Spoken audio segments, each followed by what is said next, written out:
আসসালামু আলাইকুম প্রিয় চাকরি প্রত্যাশী ভাই বোনেরা, আপনারা সবাই কেমন আছেন? আশা করছি আপনারা সবাই অনেক ভালো আছেন, সুস্থ আছেন। আজকে আমাদের মুনাফা অধ্যায়ের 7 নং ক্লাসে উপস্থিত হয়েছি। আজকের ক্লাসে আমরা দুইটি টপিক নিয়ে আলোচনা করব ইনশাআল্লাহ, এবং দুইটি টপিক আমরা একদম বেসিক শিখব। অলরেডি আমরা সরল মুনাফার বেসিক কিন্তু শিখে ফেলেছি। তো নতুন একটি টাইপ, মানে নতুন দুইটি টাইপ আজকে আমরা করব। তো নতুন টাইপগুলো কিভাবে তৈরি হচ্ছে এটা আপনার প্রশ্নের ধরন থেকেই বুঝতে পারবেন। সে জায়গাটা সমাধান করার কৌশলটাই হচ্ছে সেখানকার বেসিক। তার মানে আপনি যে সরল মুনাফার মেন যেটা সূত্র আমরা তৈরি করেছিলাম, সেই হচ্ছে সূত্র দিয়ে আমরা যে নতুন একটা টপিককে কিভাবে ফেস করব, নতুন একটা প্রশ্নের ধরন যদি চেঞ্জ করে দেয় তাহলে আমরা সেটা সমাধান কিভাবে করব সেটাকেই বলা হবে বেসিক। মানে ওই জ্ঞানটা থাকাই হচ্ছে আমার বেসিক। তো আমরা বেসিক দেখব, তার মানে লিখিত কিভাবে করব এটাও আমরা দেখব, এবং কোনো শর্টকাট যদি থেকে থাকে অবশ্যই শর্টকাট রয়েছে। আমরা শর্টকাটটা কিভাবে আসলো সেটাও দেখে আমরা শর্টকাটটা অ্যাপ্লাই করব। তো আজকের ক্লাসে মেনলি সামারি এটাই হবে। আপনারা যারা ক্লাসে জয়েন করেছেন আপনাদেরকে শুভেচ্ছা জানাচ্ছি, এবং আপনাদেরকে একটু বলছি যে ক্লাসটি আপনারা সকলের উদ্দেশ্যে শেয়ার করে দিবেন। আমরা মূল ক্লাসে চলে যাব।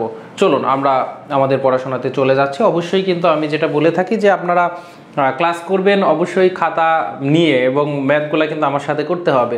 নচেত আপনি যদি এটা নোট না করেন, ক্লাস যদি লেকচার না উঠান, তাহলে ক্লাস দেখা না দেখা সমান ক্লাস। এটা আমরা বাংলার কোনো একটা ক্লাসেও যদি দেখি, তো বাংলার ক্লাস দেখতেও তো এতটা সমস্যা হয় না, কারণ কোনো কিছু করতে হয় না। কিন্তু আপনি বিশ্বাস করেন যে ক্লাসের লেকচার আপনি না উঠাবেন, এই ক্লাসটা আপনার ব্রেনে সাস্টেইন করবে না, এইটা আপনার ব্রেনে থাকবে না। ঠিক আছে? তো চলেন হচ্ছে আমরা আমাদের টপিকে চলে যাই। টপিকটার নাম দিয়েছি, মানে যেভাবে প্রশ্নটা দেখবে সেটা হচ্ছে ভিন্ন মূলধনের মোট মুনাফা একত্রে দেওয়া। তার মানে আমার মুনাফা দুইটা দেওয়া আছে বা তিনটাও দেওয়া থাকতে পারে। ধরেন দুইটা আমার ভিন্ন মুনাফা দেওয়া আছে, মূলধন দেওয়া আছে, এবং দুইটা মূলধন থেকে আমি একটা মানে মোট যত মুনাফা পেয়েছি ওই মুনাফার পরিমাণটা দেওয়া আছে। তাহলে এখন আমাকে বলছে হার কত, এবং হার যখন কত তার মানে দুইটা যে ভিন্ন টাকা, হার কিন্তু আমার সেম। ধরুন বলতেছে একই হার, কিন্তু এখানে প্রশ্ন উল্লেখই করে দিছে। একই হার প্রশ্নে যদি উল্লেখ না করাও থাকতো তাহলে বুঝে নিতে হবে যে আমার হার কিন্তু সেম ছিল। বলছে 700 টাকার 2 বছরের সুদ, 700 টাকা আমি ব্যাংকে রাখলাম, 2 বছরে আমার সুদ, এবং 800 টাকার 3 বছর। তার মানে দুইটা ভিন্ন কিন্তু আমার কি দেওয়া আছে, ভিন্ন কিন্তু আমার স্টেট দেওয়া আছে, ভিন্ন ডাটা দেওয়া আছে। এক জায়গায় আমার 700 টাকা আমি রেখেছি 2 বছরে, আর আরেক জায়গায় হচ্ছে 800 টাকা রেখেছি 3 বছরে। সো এই দুই জায়গায় যে আমি সুদ, সেই সুদটা একত্রে 190 টাকা হলে সরল সুদের হার কত? তাহলে আমার ডাটা কিন্তু দুই রকমে দেওয়া আছে। আমরা যদি ডাটার দিকে একটু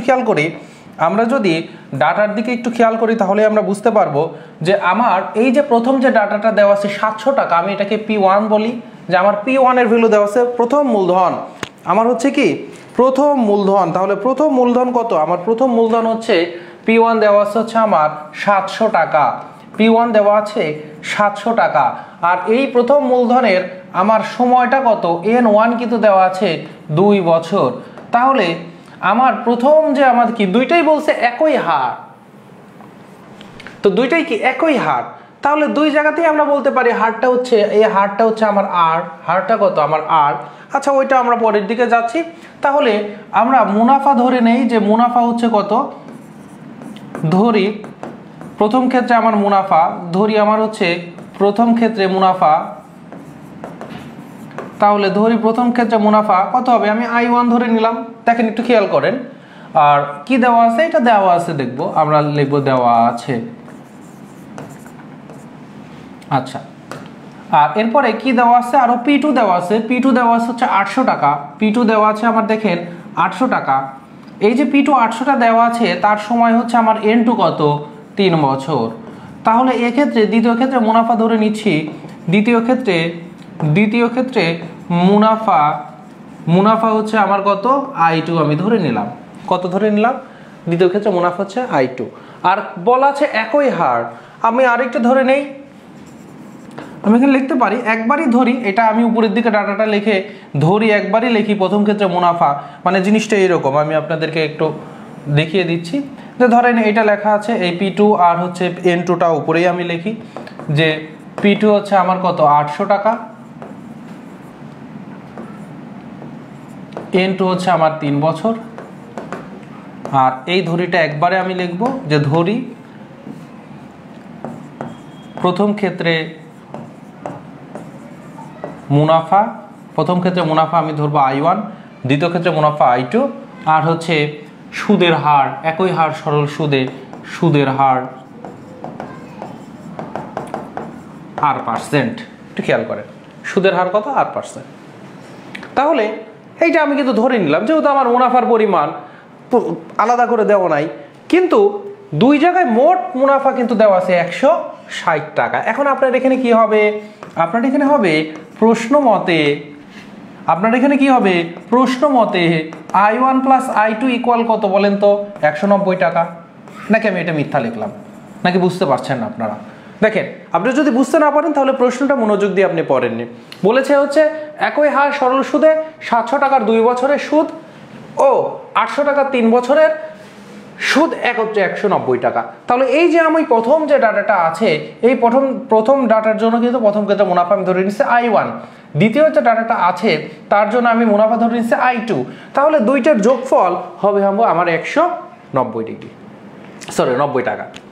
এখন আমরা হচ্ছে যে আমাদের যেটা একদমই শুরুর বেসিক থেকে আমরা যে সূত্র তৈরি করেছিলাম সেটা হচ্ছে I ইকুয়াল, আমরা সরল মুনাফার একটাই সূত্র, I equal PN R%।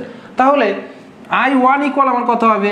P1 N1, আর যেহেতু দুইটাই আমার সমান একই হার R ধরছি তাহলে R% যোগ P2 N2 R% ইকুয়াল আমার কত? 190। একটু খেয়াল করুন, আমার হচ্ছে P1 N1 আর পার্সেন্টকে উঠাই দিলে কি 100 দিয়ে ভাগ হয় কি হয় না বলেন? অবশ্যই হয়। আমরা কিন্তু একদম শতকরার চ্যাপ্টার করে এসেছি আমরা। তাহলে P2 N2 R divided by 100।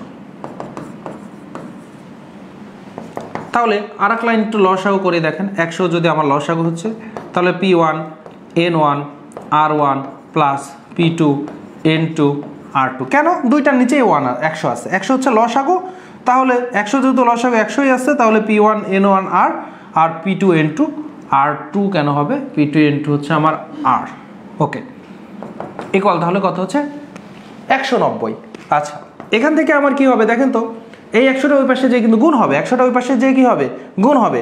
এবার একটু খেয়াল করে দেখেন, এখানে আমরা R1টা হচ্ছে আসলে হবে না, আর এটা কিন্তু R হবে, R1 কিন্তু না, দুইটাই যেহেতু আমার সেম। এখানে খেয়াল করে দেখেন, আর আমরা কমন নিতে পারি, আর কিন্তু আমরা কমন নিতে পারি। আর যদি কমন নেন তাহলে P1 N1 plus P2 N2, কারণ এখানেও আর আছে এখানেও আর আছে, দুইটা জায়গাতে আমার আর আছে, এই জন্য আরটা আমি কমন নিয়ে নিছি, আরটা হচ্ছে কমন নিয়ে নিছি। এই 100টা ওই পাশে যে কী হবে বলেন তো? 190 গুণন 100। আমার কার মান দরকার বলেন তো? একই হার, এই যে সুদের হার কত এটা বের করতে বলছে, সুদের হারটা বের করতে বলছে। সুতরাং আমার কি হবে? সুতরাং আর কত হবে? আর হবে এই যে আমার 190 গুণন হচ্ছে আমার 100, আর নিচে হচ্ছে P1 N1 plus P2 N2। এখন যদি আপনি মান বসায় দেন তাহলে হচ্ছে কি হয়ে যাবে? ভ্যালুটা বের হয়ে আসবে। আমরা কিন্তু রিটেনের দেখছি, তাহলে এই পাশে আমি দেওয়া আছে এটা মুছে দিলাম, মুছে দিলাম, কারণ এই পাশে আমি কি করব?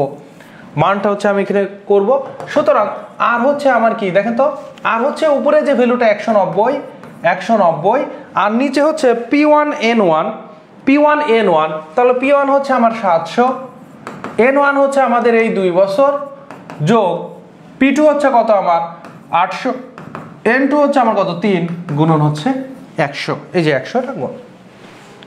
এখন ক্যালকুলেশন করলে যেটা হবে সেটাই হবে আনসার। তাহলে চলুন আমরা একটু ক্যালকুলেশনটা করি, আমি এটা মুছে দিচ্ছি। তাহলে 190, 7 দুগুণে 1400, 3 8 2400, তাহলে 7 দুগুণে 1400, 3 8 হচ্ছে 2400, 1400 কত হয়? 3800, আর গুণন হচ্ছে আমার 100। এখন যদি কাটাকাটি করেন, এই দুইটা শূন্য কেটে দেন, 19 দুগুণ 38, তাহলে এখানে কিন্তু 1 আছে, মানে একটা ধরেন।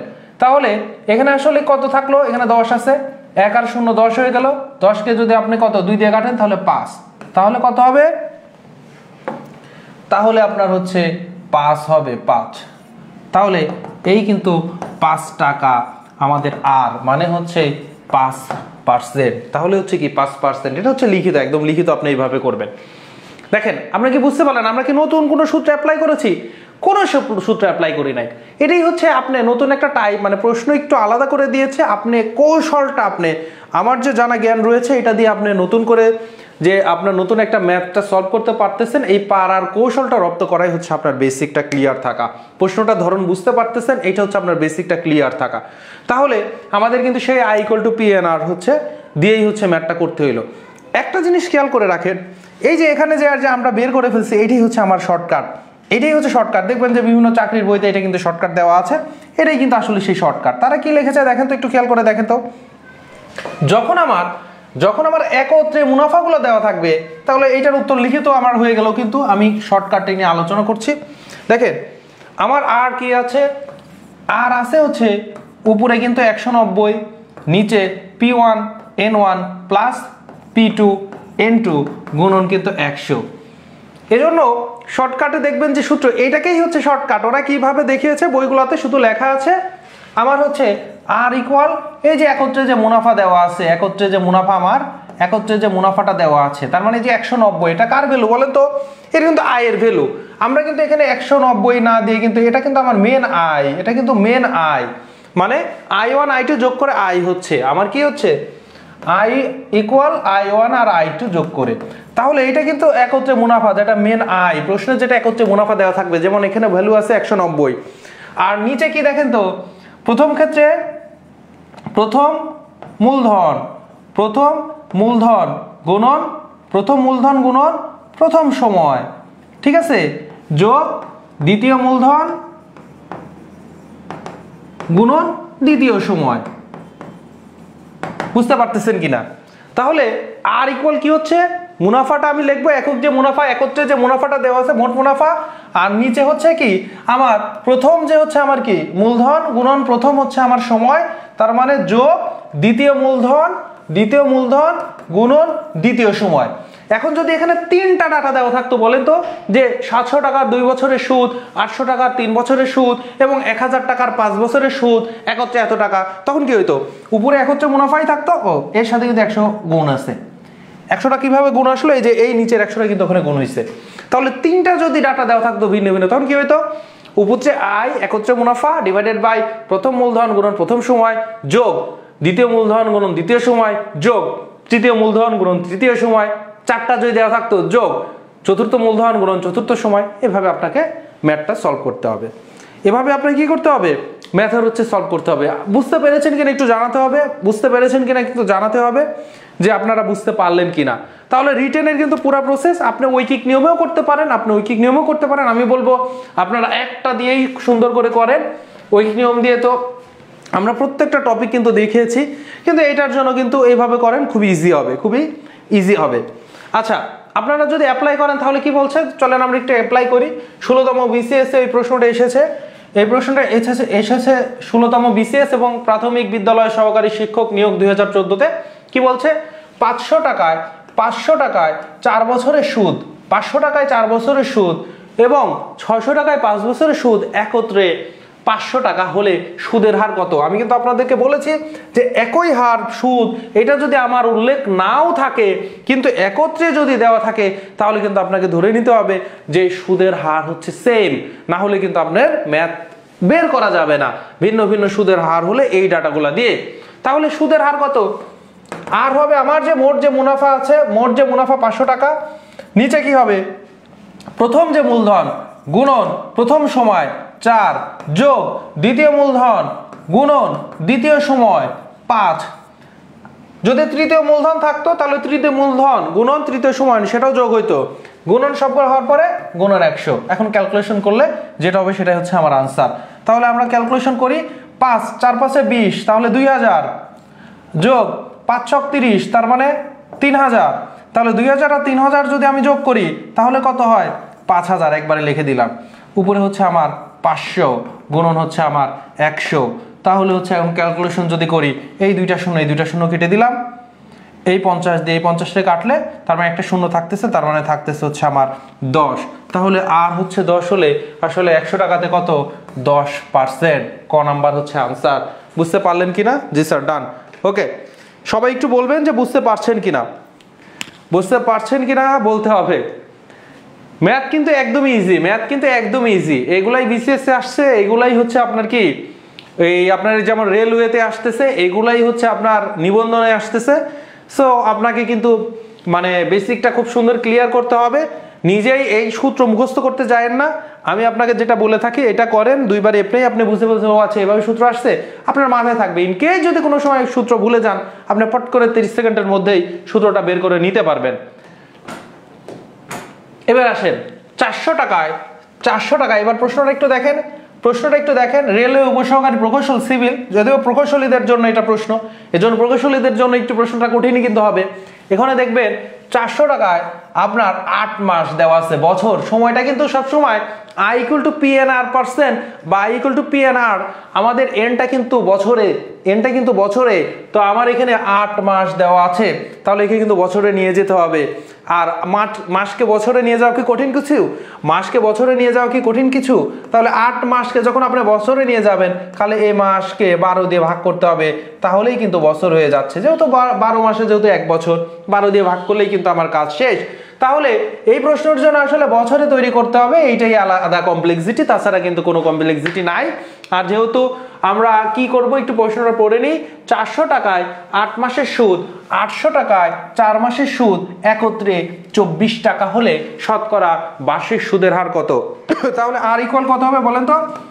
আর ইকুয়াল হবে উপরে আমার মোট সুদ, নিচে হচ্ছে প্রথম ক্ষেত্রে যে মূলধন গুণন প্রথম ক্ষেত্রে যে আমার সময়। তাহলে সময়টা মাসে আছে, সময়টাকে আপনাকে কিসে নিতে হবে?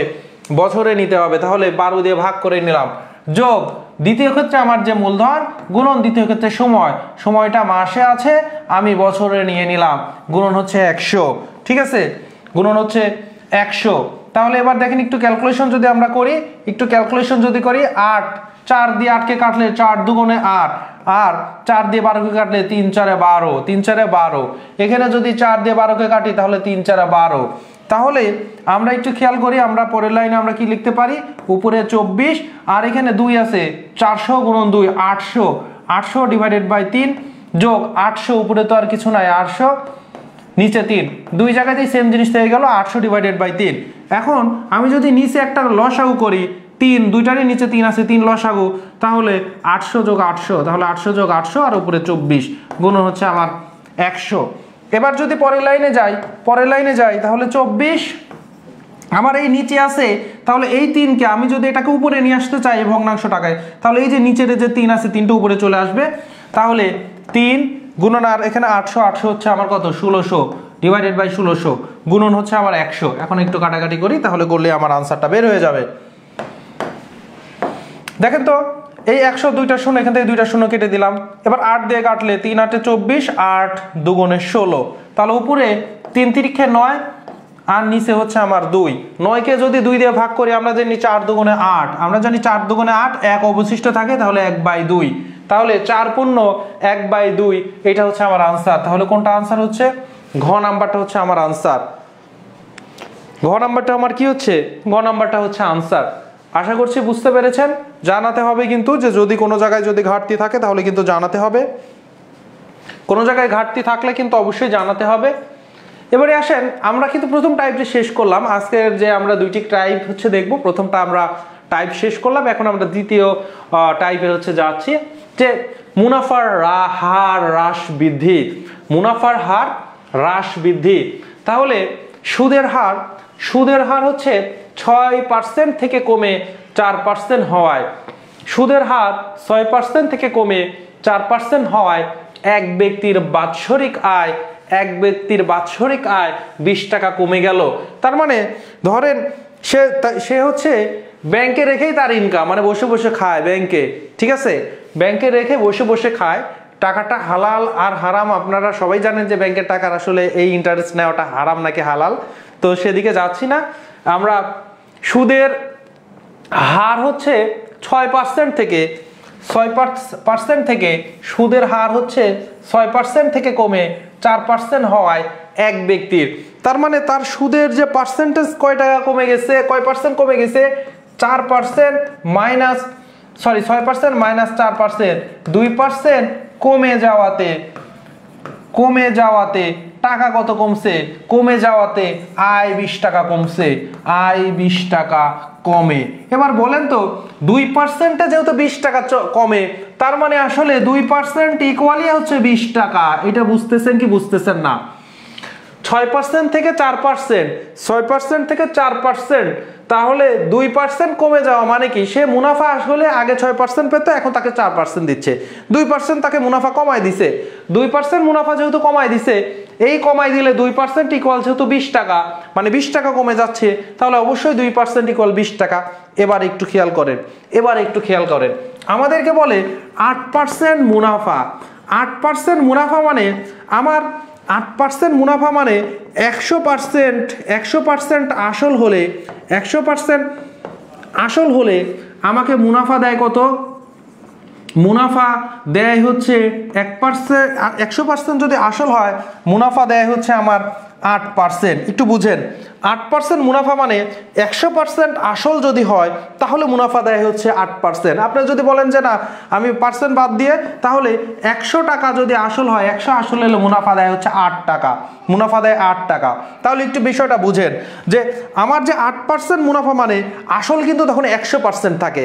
8% মুনাফা মানে আসল 100 টাকা হলে 8 টাকা হচ্ছে আমার কি? 8 টাকা হচ্ছে আমার কি? মুনাফা। তার মানে 8% মুনাফা মানে পার্সেন্টেজে যদি নিয়ে যাই, 100% হচ্ছে আসল হলে মুনাফা কিন্তু আমার 8%। তাহলে 2% এর ভ্যালু হচ্ছে আমার 20। এখন বলছে আসলের পরিমাণ কত, তাহলে আসল অল টাইম কত হবে বলেন আমাকে? আসল কিন্তু আমার 100% হবে। আসল 100% কি হবে? আসল হবে। তাহলে 2% যদি 20 হয়, 2% যদি 20 হয়, তাহলে 1% কত বলেন তো ভাই? 2% 20 মানে 1% 10, তাহলে 100% আমার কত হবে? তাহলে 100 গুণন 10, তার মানে হচ্ছে আমার 1000 টাকা। বুঝতে পারতেছেন কি পারতেছেন না? বুঝতে পারতেছেন কি পারতেছেন না? খেয়াল করতে হবে। দেখেন 2% মানে 20 টাকা, তাহলে 1% মানে 10 টাকা, 2 দিয়ে ভাগ করে দিলাম, তাহলে 100% মানে কি? 100 দিয়ে গুণ, তাহলে 1000 টাকা। খুবই সিম্পল হিসাব, খুবই সিম্পল হিসাব। হ্যাঁ, সাবিনা আক্তার হচ্ছে আপু জানিয়েছে আগেই, উনি করে ফেলেছেন। দেখেন খুবই সিম্পল হিসাব। পাবলিক সার্ভিস কমিশন এখানে হচ্ছে এসেছিল বার্ষিক সুদের হার 5% থেকে হ্রাস পেয়ে 4%, 5% থেকে হ্রাস পেয়ে 4%। তাহলে কত পার্সেন্ট হ্রাস পেলো? 5 থেকে 4 বিয়োগ দিলে 1% হ্রাস পেয়েছে। তাহলে 1% হ্রাস পেয়েছে, 320 টাকা হচ্ছে আমার 1% এর ভ্যালু। 1% এর ভ্যালু 320 টাকা। এবার তার মূলধন কত ছিল বলেন তো মুখে মুখে? তাহলে 100% হচ্ছে আমার আসল। 1% যদি 320 টাকা হয়, তাহলে 100% 100 দিয়ে গুণ হবে, তার মানে হচ্ছে আমার 32,000 টাকা। 32,000 টাকা। বলেন এর চাইতে সহজ কোনো ম্যাথ আছে কিনা? এর চাইতে সহজ কোনো ম্যাথ আছে কিনা যদি আপনি বুঝতে পারেন? এর চাইতে আসলে কোনো সহজ ম্যাথ নাই, এর চাইতে আসলে কোনো সহজ ম্যাথ নাই। আমরা হচ্ছে আরেকটি ম্যাথ দেখি, সেটা হচ্ছে সুদের হার।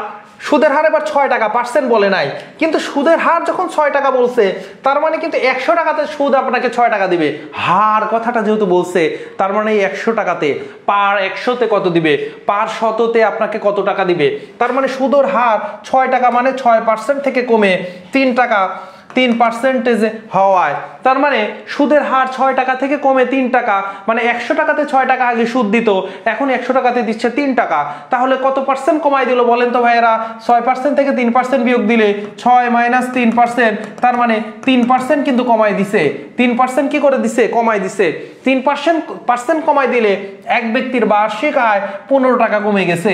তাহলে 3% যদি 15 টাকা হয়, 3% যদি 15 টাকা হয়, 1% কয় টাকা আপনারা কি জানেন কিনা? 3% যদি 15 হয়, 1% আমার 3 দিয়ে ভাগ করলে 5 টাকা হচ্ছে 1%। তাহলে 1% 5 টাকা বলতেছে মূলধন কত? তাহলে 1% যদি 5 টাকা হয়, সুতরাং 100% কত হবে? অবশ্যই আমার 500 টাকা হবে। অবশ্যই 500 দিয়ে, কারণ 5 কে 100 দিয়ে গুণ করলাম। বুঝতে পারতেছেন কিনা? একদমই তো ক্লিয়ার জিনিস এবং সহজ জিনিস, একদমই ক্লিয়ার জিনিস এবং সহজ জিনিস। 500 টাকা। শাকিল খান ভাই দেখি চলে আসছে যে যারা বই কিনতে পারছে না তাকে দেখতেছি একটা বই দিবে। আচ্ছা, আমাকেও একটা বই পাঠিয়ে দিয়েন ভাই। আচ্ছা, সুদের হার এবার একটু দেখেন,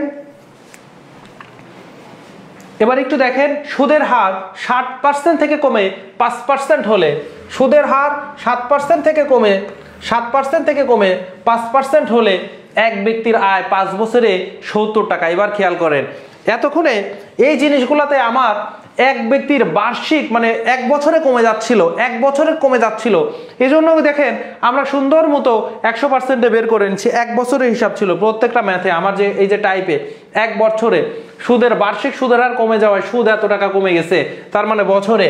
এবারে প্রশ্নটা একটু খেয়াল করেন, বলতেছে বার্ষিক সুদের হার 7% থেকে কমে 5% হলে, তার মানে 7% থেকে আমার কমে 5% হয়েছে, তার মানে 2% কমে গেছে, 2% কমে গেছে। এই যে 2% কমে গেল, 2% কমে যাওয়াতে 5 বছরে 70 টাকা, 5 বছরে 70 টাকা কমে যায়। তার মূলধন কত ছিল? এখন এই 2% ইকুয়াল কি আমি 70 লিখবো? 2% ইকুয়াল কি আমি 70 লিখবো? বলেন, 2% ইকুয়াল কি 70 আমি লিখবো?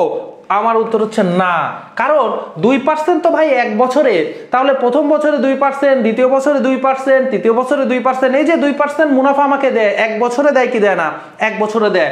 তাহলে 5 বছর আমার প্রতি বছরে 2% মুনাফা দেয়, তাহলে 5 বছরে 10%, 5 বছরে কত? 5 দুগুণে 10%, তাহলে 2% কিন্তু 70, 2% যে 70 টাকা, এটা কিন্তু আমার ভুল, এইটা ভুল। তাহলে 5 বছর যেহেতু 5 গুণন 2, 10% ইকুয়াল কিন্তু 70, মাথায় নিতে হবে। 10% ইকুয়াল যদি 70 হয়, তাহলে 1% ইকুয়াল 60 টাকা, সুতরাং 100% ইকুয়াল তাহলে কত হবে? 7 গুণন 100, তার মানে 700। বুঝতে পারলেন কিনা? অথবা যেটা আপনাকে করতে হবে, বলতেছে 7% থেকে কমে 5% হলে এক ব্যক্তির আয় 5 বছরে 70 টাকা। ভাই 5 বছরে যদি 70 টাকা কমে গেছে, তার মানে এক বছরে কত টাকা কমছে? 70-কে 5 দিয়ে ভাগ করে দেন, তার মানে 14 টাকা কমে গেছে, তার মানে 14 টাকা কমে গেছে। 5 বছরে যদি 70 টাকা কমে যায়, তাহলে এক বছরে কয় টাকা কমে? এক বছরে কিন্তু আমার 5 দিয়ে ভাগ করলে 14 টাকা কমে যাচ্ছে। তাহলে এক বছরে যে 14 টাকা কমে যাচ্ছে, এইটা তো আমার 2%-এর ভ্যালু। তাহলে এক বছরে যদি 14 টাকা কমে, এটা 2%-এর ভ্যালু, তার মানে 2% ইকুয়াল আমার 14 টাকা, 2% ইকুয়াল 14 টাকা। সুতরাং 1% ইকুয়াল আমার 14 ডিভাইডেড বাই 2, তার মানে 60 টাকা। 1% যদি 60 টাকা হয়, সুতরাং 100% ইকুয়াল আমার 7 গুণন 100, তার মানে হচ্ছে আমার 700 টাকা। বুঝতে পারছেন কি পারছেন না? বুঝতে পারছেন কি পারছেন না বলতে হবে।